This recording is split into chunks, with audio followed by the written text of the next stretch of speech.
अस्सलाम वालेकुम जी, आप मेरा YouTube चैनल देख रहे हैं और कल वर्ल्ड कप का फाइनल है। कल उम्मीद यही है और ख्वाहिश भी यही है इंशाल्लाह पाकिस्तान इंग्लैंड को फीती फीती करके वर्ल्ड कप ग्लोरी और एक इज्जत इस मुल्क के नाम करके वापस पाकिस्तान लौटेगा। लेकिन इसी दौरान कोई ना कोई दुखी है, शदीद दुखी है और उसके दुख बड़े अया हैं। भारतीय मीडिया जो कि 1600 से ज्यादा न्यूज चैनल हैं, जिनका कोई काम काज नहीं है, जो वेले बैठे होते हैं, जिन्होंने करोड़ों रुपए लगाकर गाने बनाए थे और कहा था कि हम आरती उतारेंगे पांड्या की बांडिया की, ये जब सारे जीतकर वापस आएंगे, उन्होंने करवा दिया मुंह काला। वहां पर बटलर और अलग सेल्स ने इतनी तगड़ी फेंटिल गई कि गंजा करके भारतीय टीम को वापस भेजा।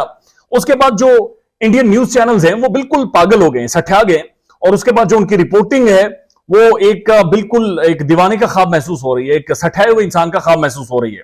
अब इन्होंने बाकायदा से मोहम्मद रिजवान, जो पाकिस्तान का उभरता हुआ सितारा है वर्ल्ड क्रिकेट में, जिसने अपने आप को मनवाया है, कैलेंडर ईयर में सबसे ज्यादा स्कोर करने वाला यह खिलाड़ी है, एक बड़ी है खूबसूरत सूझी हुई और एक तामुल वाली शख्सियत है, उनके खिलाफ इन्होंने कैंपेन शुरू कर दिया। यानी खवातीन और मर्द भारतीय मीडिया के वो सिर्फ यही काम कर रहे हैं कि वो एक ऐसा मंजन बेचने की कोशिश कर रहे हैं जिसकी कोई रियलिटी नहीं है। अब ये क्या रहे हैं? ये कह रहे हैं कि मोहम्मद रिजवान ग्राउंड में नमाज क्यों पढ़ते हैं।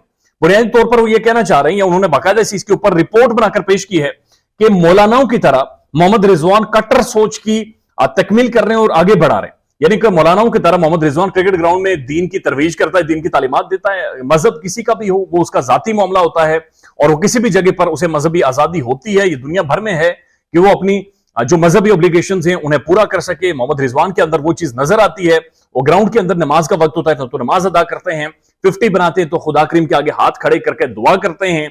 और जब श्रीशांत वगैरह टीके लगाकर आते थे ग्राउंड के अंदर और उसके बाद जैसे वो करते थे तो उस पर पाकिस्तान में कभी एतराज नहीं किया गया, लेकिन भारत बिल्कुल इस तरह की बातचीत कर रहा है। उसके बाद मोहम्मद रिजवान की इन्होंने एक जो स्पीच है वो शेयर की है, जिसके अंदर रिजवान ये कह रहे हैं कि हमारी जिंदगी का मकसद है कि हमने अल्लाह को पहचानना है, यानी अल्लाह के करीब होना है। और भारतीय मीडिया ये कह रहा है ये एक कट्टर मौलाना की तरह की सोच है और इसी सोच की वजह से रिजवान को पाकिस्तानी टीम में शामिल किया गया है। आप अंदाजा लगाइए, जो पाकिस्तान का एक ब्रांड है, जो एक इंटरनेशनल क्रिकेटर है, जिसके बारे में मैथ्यू हैडन की इतनी अच्छी राय है, और मैथ्यू हैडन ने बाकायदा से एक आर्टिकल लिखा था, एक इंटरव्यू दिया था, उसके अंदर उन्होंने कहा था कि मेरे कमरे को दस्तक होती है, मैं दरवाजा खोलता हूं तो सामने मोहम्मद रिजवान कुरान करीम लेकर खड़ा होता है। और मैथ्यू हैडन कहते हैं कि वो एक ऐसा लम्हा था कि जिसके सहर से मैं कई घंटों तक नहीं निकल सका, या मेरी जिंदगी का शायद सबसे ज्यादा खूबसूरत लम्हा था। वो कहते हैं कि मेरा जिस्म कांप उठा था, मैं थरथरा उठा था, मेरी सोचने की सलाहियत खत्म हो गई थी और कई घंटों तक नीचे बैठकर मैं और मोहम्मद रिजवान कुरान करीम के हवाले से, खुदा करीम की तालीमात के हवाले से बातचीत करते रहे।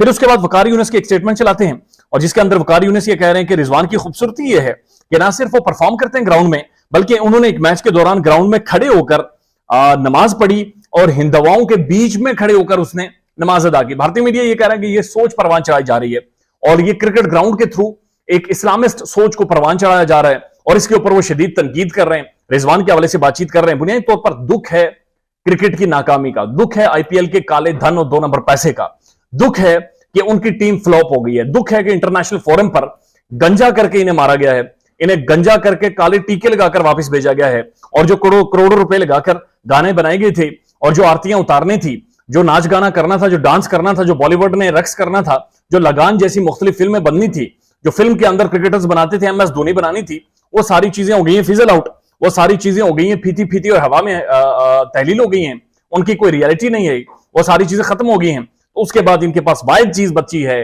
तनकीद करने को, और वो है कि मोहम्मद रिजवान ग्राउंड के अंदर नमाज क्यों पढ़ते हैं। कल इंपॉर्टेंट दिन है और इंशाअल्लाह एक लॉरल के साथ, ग्लोरी के साथ पाकिस्तानी टीम जीत कर वापस अपने मुल्क आएगी। खैर रखिएगा अपना, अल्लाह हाफिज।